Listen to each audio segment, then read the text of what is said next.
Hello friends, मेरे स्पामिस्ट्री and astrology video channel पे आपका स्वागत है। तो आज हम एनालिसिस करेंगे सैंड का और चेक करेंगे इसमें क्या क्या नई चीज़ें हमें सीखने के लिए मिलती हैं। तो एज यूजुअल शुरू करूंगा फिंगर्स के एनालिसिस से, उसके बाद चेक करेंगे फिंगर्स की सेटिंग को एंड माउंट्स को, और सबसे लास्ट में हम चेक करेंगे लाइंस को। इस तरह से पूरे हैंड का जो एनालिसिस हम कंप्लीट करेंगे। तो चलिए मैं शुरू करने जा रहा हूँ, साथ साथ ड्रॉ करता जाऊंगा आपके लिए ताकि आपको समझने में कोई दिक्कत ना हो। अपने हाथ की वीडियो बनवाने के लिए या फिर फ़ोन कंसल्टेशन लेने के लिए आप स्क्रीन पर दिखाए गए मेरे इस नंबर के ज़रिए संपर्क कर सकते हैं। यहाँ पर आप देख सकते हैं इनकी जो हथेली है कुछ इस तरह से एक स्क्वायर शेप में नज़र आ रही है, जो इंडिकेट करती है एक हार्डवर्किंग टाइप की नेचर को।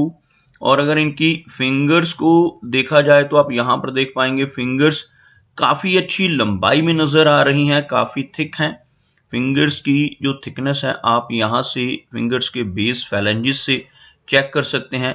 इस तरह की फिंगर्स इंडिकेट करती हैं कि नेटिव की एनर्जी एंड स्टेमिना काफ़ी अच्छा रहेगा।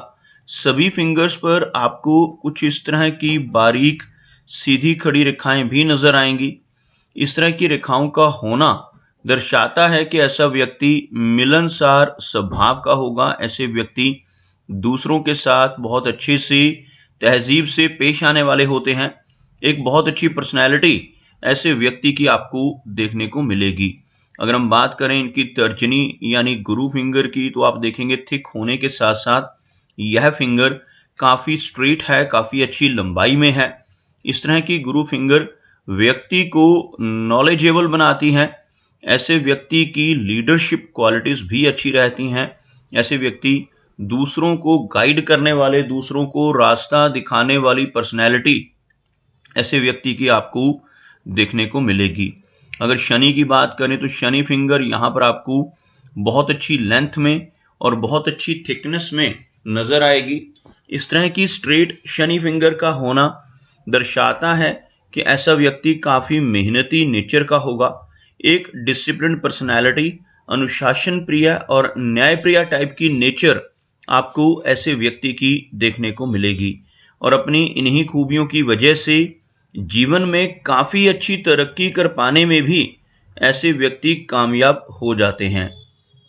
अगर हम बात करें इनकी सूर्य फिंगर की, आप देख पाएंगे सूर्य फिंगर बहुत अच्छी लेंथ में है और बिल्कुल स्ट्रेट नज़र आ रही है। इस तरह की सूर्य फिंगर का होना इंडिकेट करता है कि व्यक्ति की क्रिएटिविटी वाली क्वालिटीज़ काफ़ी अच्छी रहेंगी। ऐसे व्यक्ति काफ़ी क्रिएटिव नेचर के होते हैं। अच्छी आर्टिस्टिक क्वालिटीज़ ऐसे व्यक्ति के भीतर आपको देखने को मिलेंगी।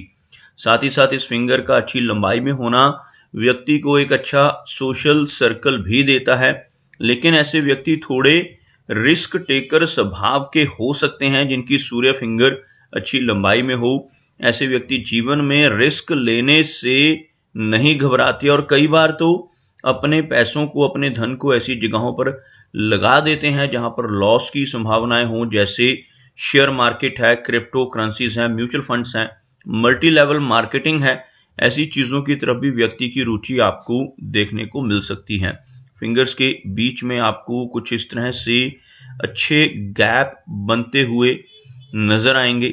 अगर फिंगर्स में ऐसे गैप हों तो ऐसा व्यक्ति थोड़े खर्चीले स्वभाव का भी होता है और काफ़ी इंडिपेंडेंट नेचर का होता है। ख़ास तौर पर जब इन दोनों फिंगर्स के बीच में अच्छा गैप बन रहा हो, सूर्य और बुध फिंगर के बीच में, तो यह व्यक्ति को इंडिपेंडेंट स्वभाव का बनाती हैं। ऐसे व्यक्ति अपनी मनमर्जी के मालिक होते हैं, जो काम करने की एक बार ठान लेते हैं फिर उसको कर कर ही छोड़ते हैं। थोड़ी ज़िद्दी नेचर, थोड़ा ज़िद्दी टाइप का स्वभाव ऐसे व्यक्ति का आपको देखने को मिलेगा। अगर हम इनकी मरकरी फिंगर की बात करें तो मरकरी फिंगर यहाँ पर हल्की सी लो सेट है, लेकिन काफ़ी अच्छी लंबाई में भी नज़र आ रही है। आप देख सकते हैं अगर हम फिंगर्स के नीचे एक लाइन ड्रॉ करें तो आपको कुछ इस तरह की एक रेखा बनती हुई नज़र आएगी, जिसमें इनकी सूर्य फिंगर, इनकी शनि की फिंगर और गुरु फिंगर तीनों की तीनों मरकरी फिंगर के मुकाबले हाई सेट हैं। जबकि यह फिंगर थोड़ा नीचे से शुरू होती है, जिसे हम लो सेट मरकरी फिंगर कहते हैं, जिसकी वजह से थोड़ी शाई नेचर रह सकती है। लेकिन जब हम इस फिंगर की लंबाई को देखें तो बिल्कुल स्ट्रेट और अच्छी लंबाई में इनकी मरकरी फिंगर नजर आ रही है। और इस तरह की मरकरी फिंगर व्यक्ति को काफ़ी अच्छे कम्युनिकेशन स्किल्स देती हैं और ऐसे व्यक्ति का बिजनेस एक्यूमेन भी स्ट्रॉन्ग आपको देखने को मिलेगा। अगर हम इनके माउंट्स की बात करें, आप यहाँ पर देख पाएंगे इनका जो गुरु पर्वत है काफ़ी उभरा हुआ है। यह एरिया यानी जो तर्जनी उंगली के नीचे का यह हिस्सा है, अगर यह इस तरह से उठा हुआ हो तो यह बहुत पॉजिटिव होता है। ऐसा व्यक्ति ज्ञानवान होता है, नॉलेजेबल होता है और एक आध्यात्मिक टाइप की प्रवृत्ति आपको ऐसे व्यक्ति की देखने को मिलेगी। साथ ही साथ अगर यहाँ पर क्रॉस का चिन्ह बन जाए, जैसे आप यहाँ पर देख पाएंगे इस तरह का क्रॉस का साइन बनता हुआ, ऐसा चिन्ह गुरु पर्वत पर हो तो यह और भी अच्छा माना जाता है। गुरु पर्वत प्रोमिनेंट होने के साथ साथ क्रॉस होने से ऐसा व्यक्ति जीवन में काफ़ी अच्छा मान सम्मान पाता है, काफ़ी अच्छा धन कमा पाता है और काफ़ी ज्ञानवान होता है। और स्पिरिचुअलिटी की तरफ ऐसे व्यक्ति का झुकाव आपको अधिक देखने को मिलेगा, खासतौर पर मिडिल एज यानी लगभग 40 वर्ष की आसपास की एज के बाद ऐसा व्यक्ति किसी आध्यात्मिक संस्था के साथ जुड़ सकता है, किसी स्पिरिचुअल ऑर्गेनाइजेशन के साथ जुड़कर सोशल वर्क जैसे काम करने की नेचर भी आपको ऐसे व्यक्ति के भीतर देखने को मिलेगी। आप यहाँ पर देखेंगे एक रेखा इनकी जीवन रेखा से निकलकर ऊपर की तरफ बढ़ रही है। यह जो रेखा है यह जीवन की रेखा है। इसमें से इस तरह की कोई ब्रांच, कोई ऑफशूट निकलकर अगर ऊपर गुरु पर्वत की तरफ जाए तो यह बहुत ही व्यक्ति को भाग्यशाली बनाता है। इस तरह के ऑफशूट को प्रोग्रेस ऑफशूट का नाम दिया जाता है और जिनके हाथ में यह होता है ऐसा व्यक्ति अपनी नॉलेज, अपने ज्ञान के बल पर काफ़ी अच्छी तरक्की जीवन में पा लेता है। अगर हम इनके शनि माउंट की बात करें तो यह एरिया आपको दबा हुआ नजर आएगा और शनि पर्वत का दबना अच्छा संकेत नहीं होता। अगर किसी व्यक्ति का शनि पर्वत दबता है तो यह उस व्यक्ति से काफ़ी अधिक मेहनत करवाता है। ऐसे व्यक्ति को अपने कंफर्ट जोन से निकलकर भी काम करना पड़ सकता है। और अगर यहाँ पर ऐसा क्रॉस जैसा आपको नजर आ रहा है, शनि पर ऐसा क्रॉस जैसा चिन्ह बन जाए तो यह व्यक्ति को समय समय पर काफ़ी सारे अप्स एंड डाउन्स दिखलाता है, यानी काफ़ी सारे उतार चढ़ाव ऐसे व्यक्ति के जीवन में इस तरह के नेगेटिव चिन्ह यानी क्रॉस के चिन्ह की वजह से देखने को आपको मिलेंगे। अगर हम बात करें इनकी भाग्य रेखा की तो आप देख सकते हैं भाग्य रेखा काफ़ी अच्छी लंबाई में है, लेकिन बीच में आकर यह रेखा भी आपको एक 36 के आसपास की एज के पास शिफ्ट लेती हुई नजर आएगी। यहाँ से शुरू होने वाली यह रेखा कुछ इस तरह से, लेकिन आगे यह दोबारा से शुरू होकर ऐसे आगे बढ़ रही है। इस तरह का जो शिफ्ट है यह 36 के आसपास की एज में पहुंचकर करियर में बदलाव को दर्शाता है। ऐसे व्यक्ति 36 की एज के बाद एक से अधिक काम यानी कोई 2 काम एक साथ करने की क्षमता रखते हैं, लेकिन बाद वाला काम आगे चलकर और अधिक प्रोग्रेस दिलवाता है। लेकिन इस एज के आसपास चलकर व्यक्ति को काफ़ी सारे अप्स एंड डाउन्स का सामना भी करना पड़ता है।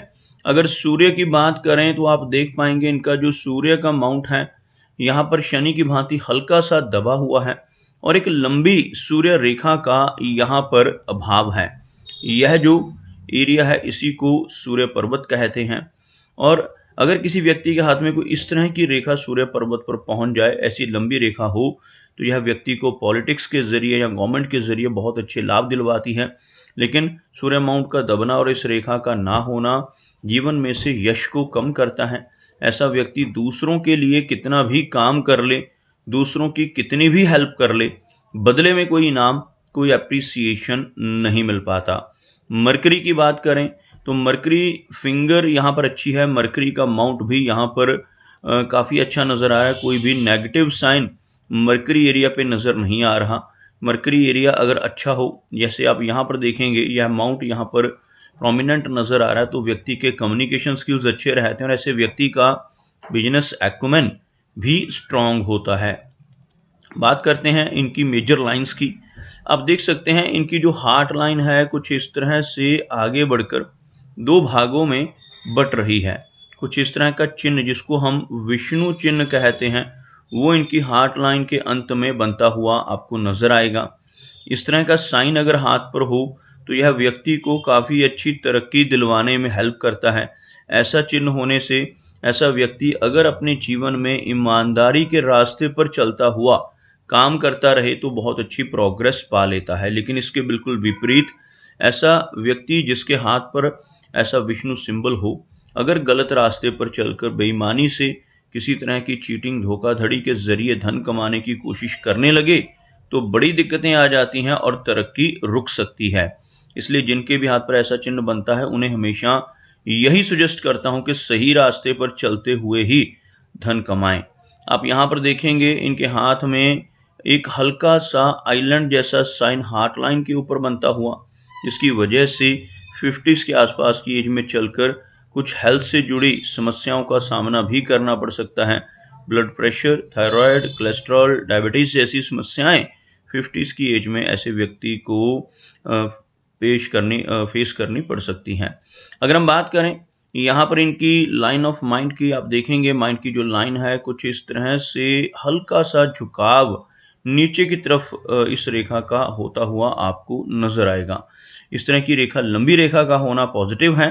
ऐसे व्यक्ति की मेमोरी अच्छी रहती है। ऐसे व्यक्ति का जो लॉजिक है वो भी काफ़ी स्ट्रांग होता है। लेकिन इस रेखा का झुकाव चंद्रमाउंट की तरफ होना थोड़ी ओवर थिंकिंग को, थोड़ी ओवर इमेजिनेशंस को इंडिकेट करता है। थोड़ी कल्पनाशीलता ऐसे व्यक्ति की अधिक रह सकती है।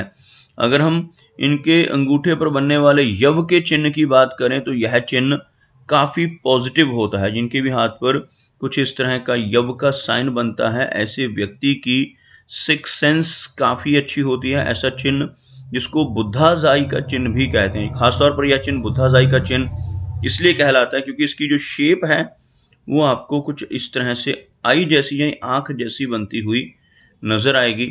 इस तरह का चिन्ह हाथ पर हो तो ऐसे व्यक्ति की छठी इंद्रिय सक्रिय हो सकती है। आने वाली घटनाओं का पूर्वाभास ऐसे व्यक्ति को हो सकता है। कुछ भी अच्छा या बुरा खुद के साथ होने वाला हो या अपने किसी मित्र या रिलेटिव के साथ होने वाला हो तो ऐसी चीज़ों का पूर्वाभास होना यह ऐसे व्यक्ति के लिए कॉमन हो सकता है।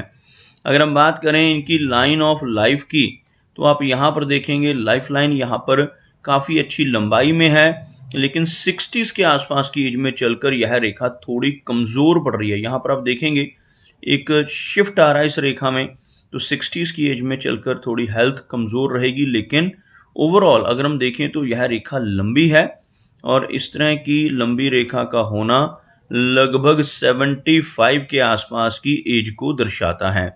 अगर हम इनके जो इनकी भाग्य रेखा है उसके बिल्कुल बिगिनिंग में देखें तो आपको एक ट्राइडेंट का चिन्ह बनता हुआ भी यहाँ पर नजर आएगा। और जब भी किसी रेखा के शुरू में इस तरह का ट्राइडेंट का साइन बने तो यह व्यक्ति को काफ़ी लकी बनाता है। ऐसे व्यक्ति को कई तरफ से सपोर्ट भी मिलती है, अपने पार्टनर की तरफ से भी, अपनी फैमिली की तरफ से भी। लेकिन यह जो ट्राइडेंट का चिन्ह है खासतौर पर व्यक्ति के ऊपर भगवान शिव की कृपा देता है। ऐसा व्यक्ति अगर अपने जीवन में भगवान शिव की भक्ति करे तो काफ़ी अच्छी तरक्की मिलती है, काफ़ी अच्छी प्रोग्रेस जीवन में ऐसे व्यक्ति को मिल पाती है। अगर हम बात करें इनके चंद्र पर्वत की तो आपको यह एरिया इस साइड के एरिया से आपको थोड़ा कमज़ोर पड़ता हुआ नज़र आएगा। मून माउंट का कमज़ोर होना बेसिकली व्यक्ति को बेचैनी और एंग्जाइटी जैसी समस्याएं देता है, तो कुछ इस तरह की समस्याओं का सामना भी करना पड़ सकता है। और यहाँ से ऐसी रेखाएं जो नीचे से ऊपर का रुख करती हैं इनकी वजह से लंबी दूरी की यात्राएं करने के मौके मिलते हैं। फॉरेन ट्रैवल के भी चांस ऐसे व्यक्ति के जीवन में बनते हैं। अगर हम यहाँ पर बात करें इनके वीनस यानी शुक्र पर्वत की तो आप यहाँ पर देख पाएंगे इनका जो वीनस का एरिया है काफ़ी उठा हुआ है। और शुक्र पर्वत अगर किसी व्यक्ति का उभरा हुआ हो तो यह व्यक्ति को जीवन में हर तरह की सुख सुविधाएं दिलवाता है। ऐसा चिन्ह हाथ पर होना इंडिकेट करता है कि ऐसा व्यक्ति अपने जीवन में हर तरह की कंफर्ट्स को एंजॉय करेगा। लेकिन कुछ इस तरह की बारीक रेखाएं भी आपको साथ ही साथ नजर आएंगी। ऐसी रेखाएं होने से कुछ पारिवारिक चिंताओं का सामना भी ऐसे व्यक्ति को करना पड़ता है। यह रेखाएं वरी लाइंस कहलाती हैं और यह रेखाएं जब इस तरह से खड़ी रेखाओं से कटती हैं तो व्यक्ति की फैमिली लाइफ और मैरिड लाइफ में भी कुछ डिस्टर्बेंस इन रेखाओं की वजह से होने की संभावना रहती है। तो दोस्तों ये कुछ एनालिसिस थे इनके हैंड के बारे में, और मेरी कोशिश यही रहती है कि सभी सवालों के जवाब एक ही वीडियो के थ्रू दे पाऊँ, लेकिन फिर भी कोई ना कोई चिन्ह या सवाल रह जाता है। तो इनसे रिक्वेस्ट है कि अगर इनका कोई क्वेश्चन पेंडिंग है तो मुझे व्हाट्सएप पर मैसेज करें। मेरा वीडियो वॉच करने के लिए आपका बहुत बहुत धन्यवाद।